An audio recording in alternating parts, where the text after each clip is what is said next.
Imagine silence, not the quiet of a library or the stillness of a sleeping house.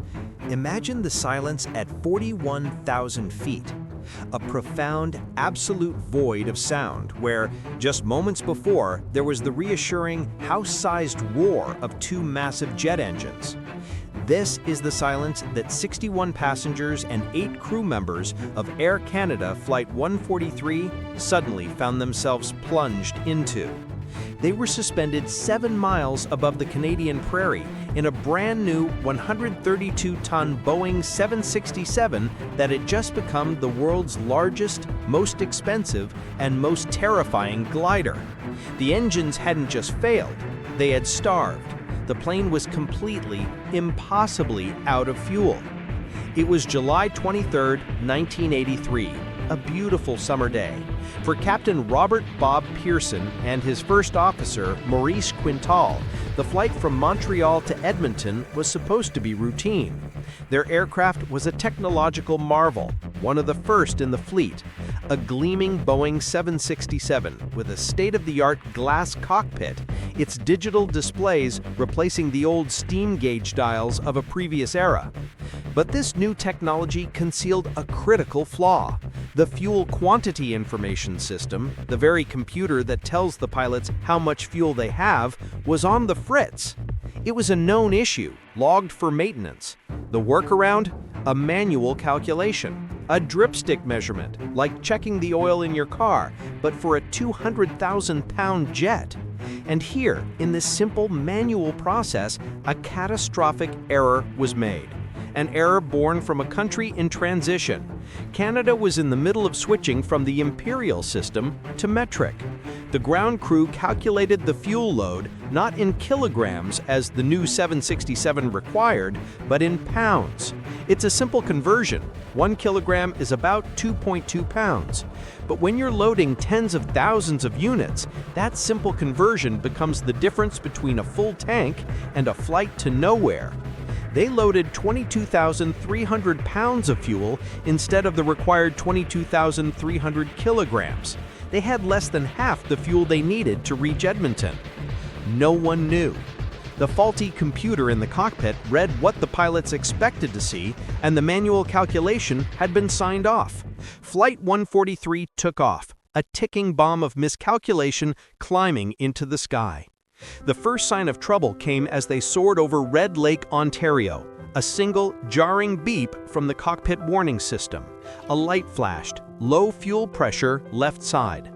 The pilots assumed a fuel pump had failed, a minor issue. They switched it off, confident that gravity would continue to feed the engine. The flight continued.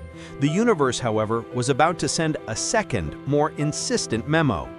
Another alarm, this time for the right engine. Now, both Pearson and Quintal were on high alert. 2 simultaneous fuel pump failures on a brand new aircraft? The odds were astronomical. It didn't make sense, but procedure was procedure. They made the call to divert to the nearest major airport, Winnipeg. And then it happened. A shudder ran through the airframe. The left engine, the first to protest, finally gave out.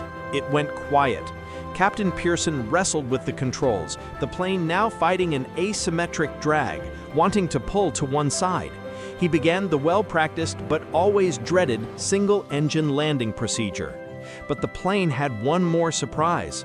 Less than 2 minutes later, as the crew frantically tried to make sense of their predicament, the final, unthinkable alarm sounded. The right engine flamed out. And then came the silence. A cathedral of silence, broken only by the rising sound of the wind screaming past the cockpit and the frantic chimes of dying electronics. The glass cockpit, their window into the plane's health, went dark. The screens blinked off one by one, leaving them flying blind. The 767, a pinnacle of modern aviation, had lost all power. It was no longer an airplane. It was a 132-ton brick falling out of the sky. In the cabin, the lights flickered and died. The movie screens went black. A hushed confusion turned to a wave of palpable fear. This wasn't turbulence. This was wrong. But in the belly of the beast, a small miracle occurred. an emergency device called the ram air turbine, or RAT, automatically deployed. A tiny propeller dropped into the slipstream, spun by the sheer speed of the aircraft's descent. The RAT didn't provide engine power, but it generated just enough electricity and hydraulic pressure to power a few critical flight instruments and give the pilots a fighting chance to move the plane's massive control surfaces. It was their last lifeline. Captain Pearson, his voice steady, keyed the mic. "Mayday! Mayday! Mayday!" He informed a stunned air traffic controller in Winnipeg that they had lost both engines. The controller, working with a dead transponder signal, could only track them on primary radar, a primitive blip on a screen. He watched the blip, helpless, as it began to lose altitude at an alarming rate. First Officer Quintal, meanwhile, was doing desperate math. He calculated their glide ratio against their distance to Winnipeg. The numbers were unforgiving. They were descending too fast. They weren't going to make it. And it was then that Quintal, a former Royal Canadian Air Force pilot, had a flash of inspiration. He remembered a place not far from their flight path, an old, decommissioned Air Force base, Gimli. He pulled out a map. It was closer. It was possible. Maybe. He had no data on the runway, no radio frequency, no tower to talk to.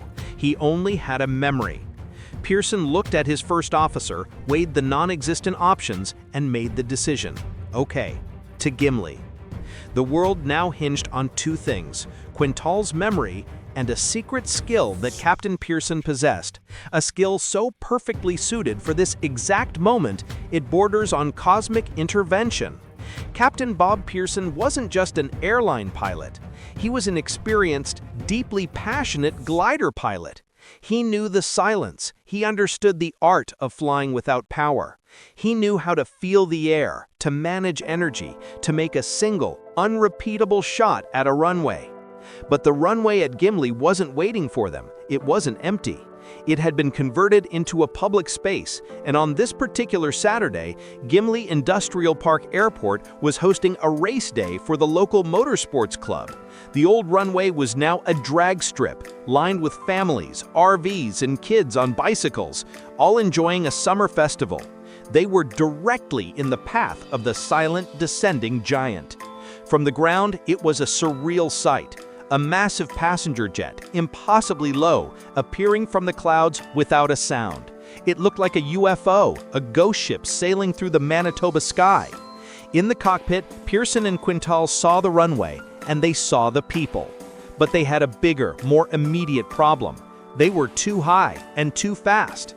Their gliding training told them they would overshoot the runway and crash into the trees and crowds beyond. There's no go-around in a glider. You get one chance. Pearson needed to lose altitude and speed fast. So he did something that no commercial airline pilot is ever trained to do in a 767. Something so risky it's not even in the manual. He executed a forward slip. He kicked the rudder to one side and banked the wings in the opposite direction, effectively flying the massive jet partially sideways.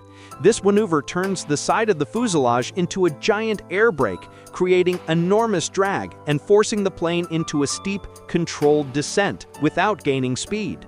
To the passengers looking out the window, the ground suddenly appeared to be coming at them sideways. It was terrifying, it was unorthodox, and it was brilliant. He held the slip until the last possible moment, then straightened out, perfectly aligned with the runway. He called for landing gear. Quintal hit the switch. Nothing. They had to use the backup, a gravity drop. He pulled a lever and the main gear doors opened. 2 green lights. The main gear was down and locked, but the light for the nose gear stayed dark. It had dropped, but hadn't locked in place. There was no time. They were out of altitude, out of options, out of time. The main wheels touched down hard. 2 tires instantly blew out from the stress. Then, the unlocked nose gear collapsed backward.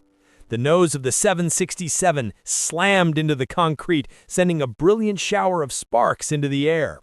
The plane, now a massive metal battering ram, screeched down the drag strip, the grinding roar of metal on pavement finally breaking the eerie silence. It hurtled toward the race day crowd, who scattered in a panic. Pearson stood on the brakes, the anti-skid system useless without power, modulating them to keep control. The scraping, grinding behemoth finally slid to a stop, its nose buried in the dirt just a few hundred feet from the terrified families at the end of the strip. Silence returned. Then applause broke out in the cabin. They were alive! Everyone was alive! The crew performed a flawless evacuation. Despite the collapsed nose gear and the dramatic landing, the only injuries were minor ones during the escape down the emergency slides. The aircraft, soon to be nicknamed the Gimli Glider, had made its impossible landing. An investigation quickly uncovered the metric conversion error, a simple human mistake compounded by technical failures that had nearly led to disaster. But it was overcome by an even more incredible confluence of human factors.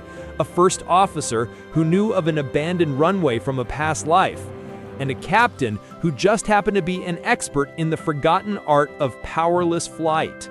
It was a 1 in a billion crisis met by a 1 in a billion crew. This story isn't just about a plane that ran out of fuel. It's a testament to the incredible calm, ingenuity, and quiet heroism that can turn a catastrophe into a miracle. Aviation is filled with these astonishing stories of survival, engineering, and sheer human will. From legendary dogfights to daring rescues and technological marvels that change the world. If you love exploring the gripping tales that unfold at 30,000 feet, then you need to come fly with us. For more incredible stories from the world of flight, make sure you subscribe to our channel, JETWHIZ.